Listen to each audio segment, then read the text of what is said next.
एक अचानक चलती हवा की तरह आती है और दिल के बंद दरवाजे खोल देती है। ऐसी ही है एक मोहब्बत की कहानी है राजहावर रानी की। राजा एक निर्मदल, पढ़ा लिखा, खुश अखलाक नौजवान था। वह रोज एक छोटे से गांव की एक लड़की रानी को पढ़ाने आता था। रानी साधा दिल, शर्मीली मगर बहुत ज़हीन थी। राजा भैया से पढ़ाता, इसकी आंखों में कुछ खास सा महसूस करता, जैसे लफ्जों से ज्यादा जज्बे बोलते हों। दिन गुजरते गए, किताबों के सफ़ों के साथ दिलों के सफ़े भी खुलने लगे। एक दिन राजा ने हमत करके कह ही दिया, रानी, शायद मैं तुम्हें पढ़ाने नहीं, तुम्हें चाहने आता हूँ। रानी का चेहरा लाल हो गया, नजरें झक गईं, मगर लबों पर एक हल्की सी मुस्कुराहट अभर आई। मैं भी तुम्हें दिल की गहराई से चाहती हूँ राजा।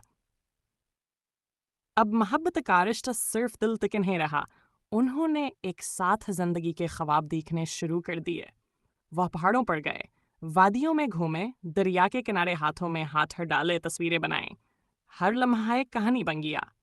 फिर एक दिन राजा ने फैसला किया, कहा बोख्त है यह शतर समय तौर पर जड़ जाए।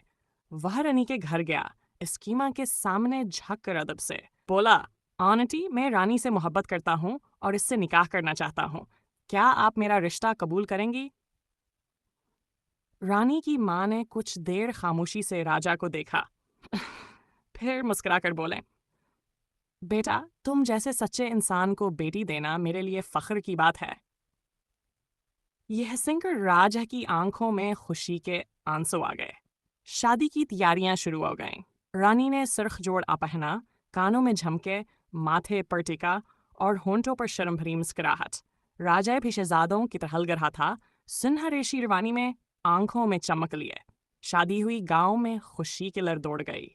हर तरफ गाने, खुशबू, कह कहे। जब रानी ने राजा का हाथ थामा, जैसे दो रुहें एक हो गई हों। शादी के बाद वह घूमने निकले, पहाड़ों, झीलों, वादियों कैसीर की तस्वीरें बनाई, दुआएं मांगे और मोहब्बत को हर लम्हे में समीटा। इब्रा जहावर रानियां एक दूसरे के जिंदगी बन चुके थे। दो दिल, एक धड़कन। कहानी खत्म नहीं हुई, क्योंकि सच्ची मोहब्बत की कहानियां खत्म नहीं होती, वो सिर्फ जिंदगी बन जाती हैं। अगर आप चाहें